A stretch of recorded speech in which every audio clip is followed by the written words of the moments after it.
Hello అండి అందరికీ welcome back to my channel. So ఇప్పుడే ఎపిసోడ్ చూడడం జరిగిందనమాట.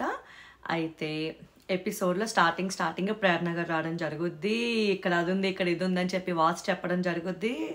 ఆవిడ ఫుల్ నోస్టాల్జియా ఫీలింగ్లోకి వెళ్ళిపోవడం జరిగింది. మనం ఆల్రెడీ మన అప్డేట్స్లో చెప్పామన్నమాట. సో తర్వాత ఇంకా టాస్క్ గురించి డిస్కషన్ జరుగుద్ది. అందరూ మేము ఆడతాం అని అంటారు. ఒక్కొక్కరి గురించి పాజిటివ్ అడుగుతారు. అందరూ ఏముంది, ఏం పాజిటివ్గా వెళ్తుందంటే ఆవిడ ఫీడ్బ్యాక్స్ పాజిటివ్ ఇట్లా చెప్పడం జరుగుద్ది. అప్పుడు ఈవిడ రీతు గారు సపరేట్గా తీసుకెళ్ళి అడిగినట్లున్నారు.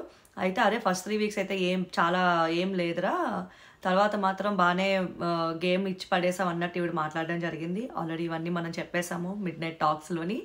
సో గేమ్ ఆడినప్పుడు కళ్యాణ్ పట్టుకుని ఏదో అడుగుతారు. సో కళ్యాణ్ వచ్చి అవును సెలెక్ట్ చేస్తే గోయా హెడ్ అన్నట్టు అంటాడు.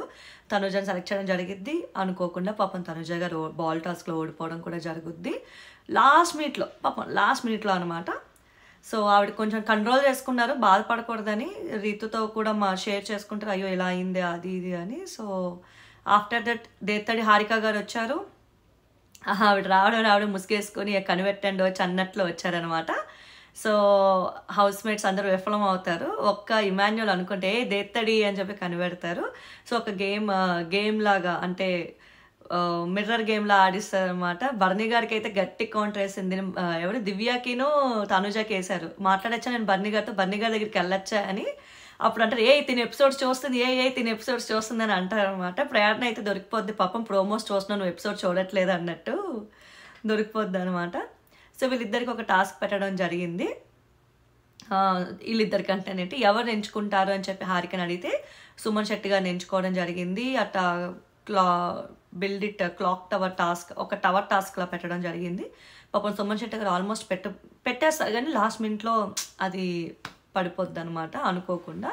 సో ఈ గ్యాప్లో ఏమంటారు గొడవలు కూడా జరిగాయండి. నేను ఫ్లోలో వెళ్తున్న గొడవల గురించి ఆల్రెడీ పెట్టాను కదా. దివ్య బర్నీ గారు అంటే వద్దయ్యా అంటున్నా, వాయిస్ రైజ్ చెయ్యొద్దయ్యా అంటున్నా, ఆవిడ వినదు. ఆవిడ బేసే అంత అంటది, అర్థం కాదు. మధ్యలో సంజన గారు మళ్ళీ స్టార్ట్ చేశారు. పడుకున్న సంజన గారిని 2.0 ఇట్లా లేపారు. అమ్మ 2.0 లేగమ్మ, నువ్వు 1.0 వద్దు అన్నట్టు ఆవిడ లేచి ట్యాబ్లెట్లు దొంగతనం చేసి అదో రచ్చ అవుతుంది. మనకి ఎడిటింగ్లో సగం లేపేశారు. నార్మల్గా అయితే డిస్కషన్స్ అవుతాయి, ఫైర్ అవుతారు. దివ్య వచ్చి అలా ఎలా తీస్తారని చెప్పి అంటారు. ఇప్పుడు బర్నీ వచ్చి నువ్వెందుకు మాట్లాడుతున్నావు, నేను మాట్లాడతాను కదా, ఇదే నీకు వద్దు, వాయిస్ రైజ్ చేయొద్దని అనడం జరిగింది. సో సంజన గారు అయితే నేను కనిపించట్లేదు అట్టగా, ఇప్పుడు నేను కనిపిస్తాను చూడండి అన్నట్లు సంజన గారు కూడా మాట్లాడడం జరిగింది. ఆవిడ ఫిక్స్ అయిపోయారు నేను ఇచ్చి పడేస్తా కంటెంట్ అని. అయిపోతే మానస్ రావడం జరిగింది. మానస్ వచ్చి మంచి పాజిటివ్ ఫీడ్బ్యాక్స్ ఇస్తారు. గొడవలు ఆడితేనే చూస్తాం, కంటెంట్ ఇవ్వండి అన్నట్లు చెప్పాడు. బాగా చెప్పాడు. నామినేషన్ కూడా వ్యాలిడ్ పాయింట్ ఉంటేనే వేయండి, లేకపోతే వద్దు అని కరెక్ట్గా చెప్పాడు. ఎందుకంటే నెక్స్ట్ గేమ్ టఫ్ అవుతుంది, జనాలు కూడా ఇంట్రెస్ట్ చూపించాలంటే నువ్వు ప్రాపర్ పాయింట్ పెడతానే ఇంట్రెస్ట్ చూపిస్తారు.